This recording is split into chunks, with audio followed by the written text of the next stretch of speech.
안녕하세요, 여러분. 오늘도 금요일 7월 22일 아나운서와 함께 다시 보는 투더 골드만 시작하도록 하겠습니다. 오늘 나눴던 내용은 코앞으로 온 경기 침체 비트코인 투자 괜찮은가에 대해서 알아봤습니다. 오늘은 가드님과 또 유일님과 둘이서 같이 함께 했고요.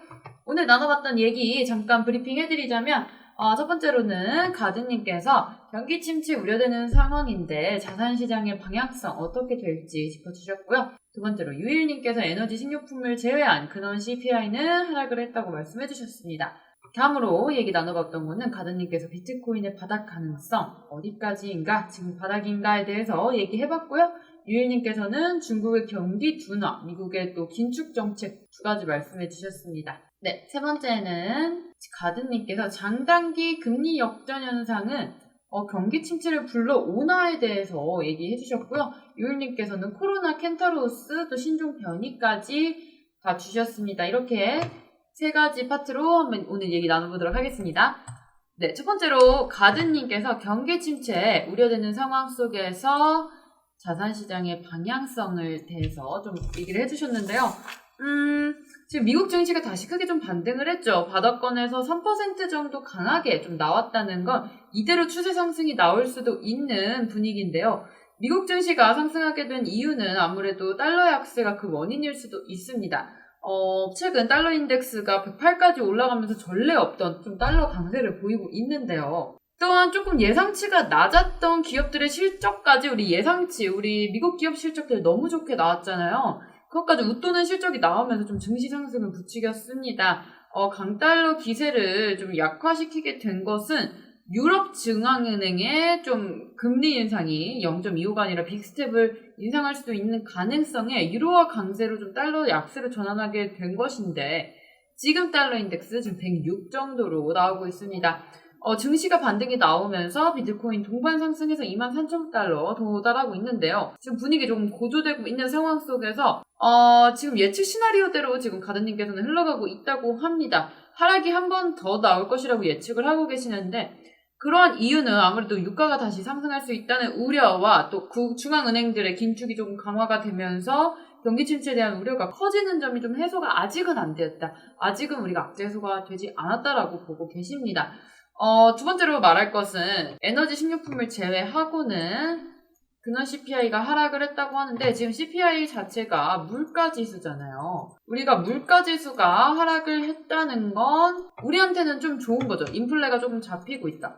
인플레가 좀 잡히고 있다라고 볼 수가 있고, 이건 어떻게 보면 호재라고 할 수가 있겠는데, 지금 에너지, 어제도 남수르 전문가님께서 얘기했듯이 에너지와 지금 또 가스가 아직 계속해서 상승하고 있는 추세에서 잠깐 하락세를 겪고 있지만 지금 이 가격들 두 개가 꺾이지가 않고 있습니다. 또한 식료품 또한 지금 물가 상승률이 굉장히 높아요. 그렇기 때문에 이 부분을 제외하고서는 지금 물가가 안정세를 잡히고 있다고 하니까 조금 더 물가 쪽에서는 지켜봐야 되는 상황인 것 같습니다. 네, 두 번째로 넘어갈게요. 가드님께서 비트코인의 바닥 가능성 짚어주셨고요. 유일님께서는 또 중국의 경기 둔화와 미국의 긴축 정책 얘기해 주셨습니다. 지금 비트코인 바닥, 지금 우리가 바닥을 어디에 있을까를 좀 봐야 될 것 같은데, 이 부분에 대해서 당연히 전문가님들의 견해가 다 다르긴 합니다만, 지금 상승세를 보이고 있는데, 지금 저항선이 22,000달러 넘어서 조금 바닥에 가까워진 것으로 보고 있는 경제 주간지 베론스, 미국 경제 주간지 베론스님이 이렇게 말씀을 하셨어요.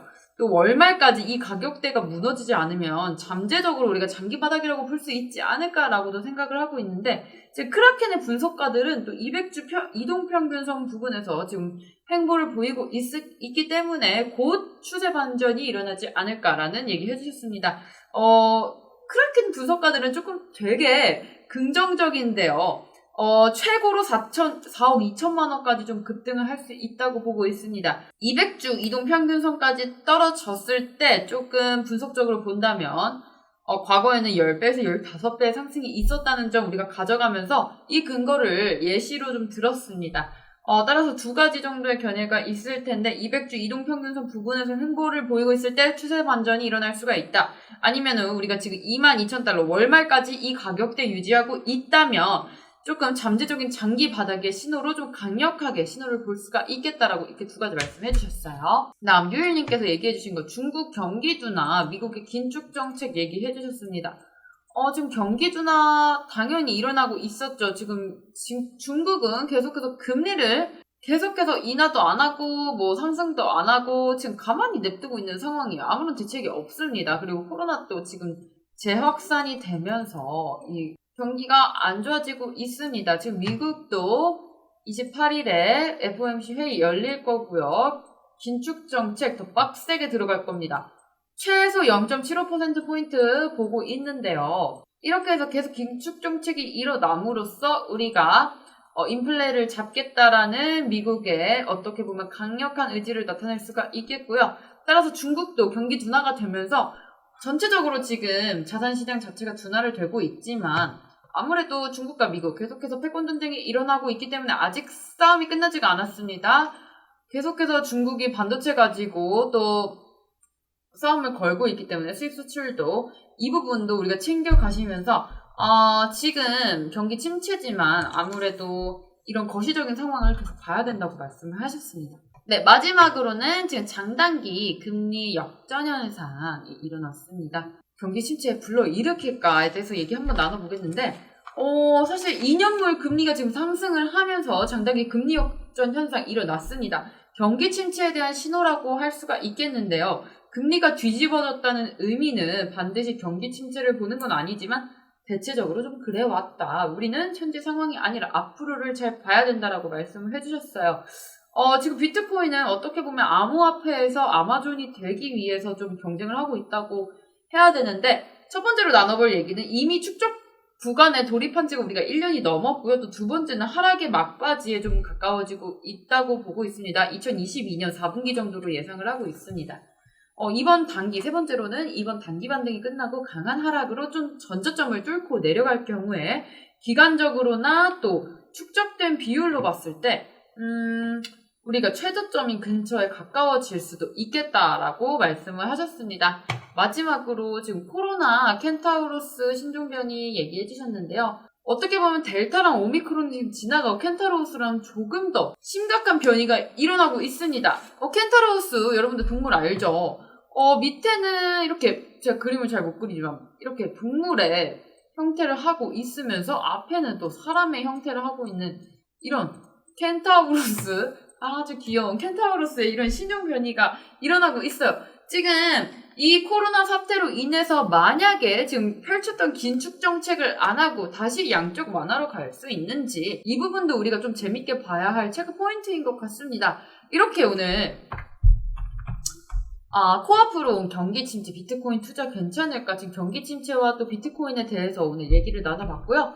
오늘 또 마지막으로 금요일 이렇게 정리를 해드렸는데요. 오늘 무료 방송은 없지만 우리가 월요일날 또 무료 방송이 있고 또 저희 투더골드문 생방송 12시에 하고 있기 때문에요. 꼭 놀러 오셔서 방송 확인해 주셨으면 좋겠습니다. 오늘 영상 재밌으셨다면 좋아요와 구독 버튼 눌러주시고요. 저는 다음 주 월요일에 올게요. 안녕!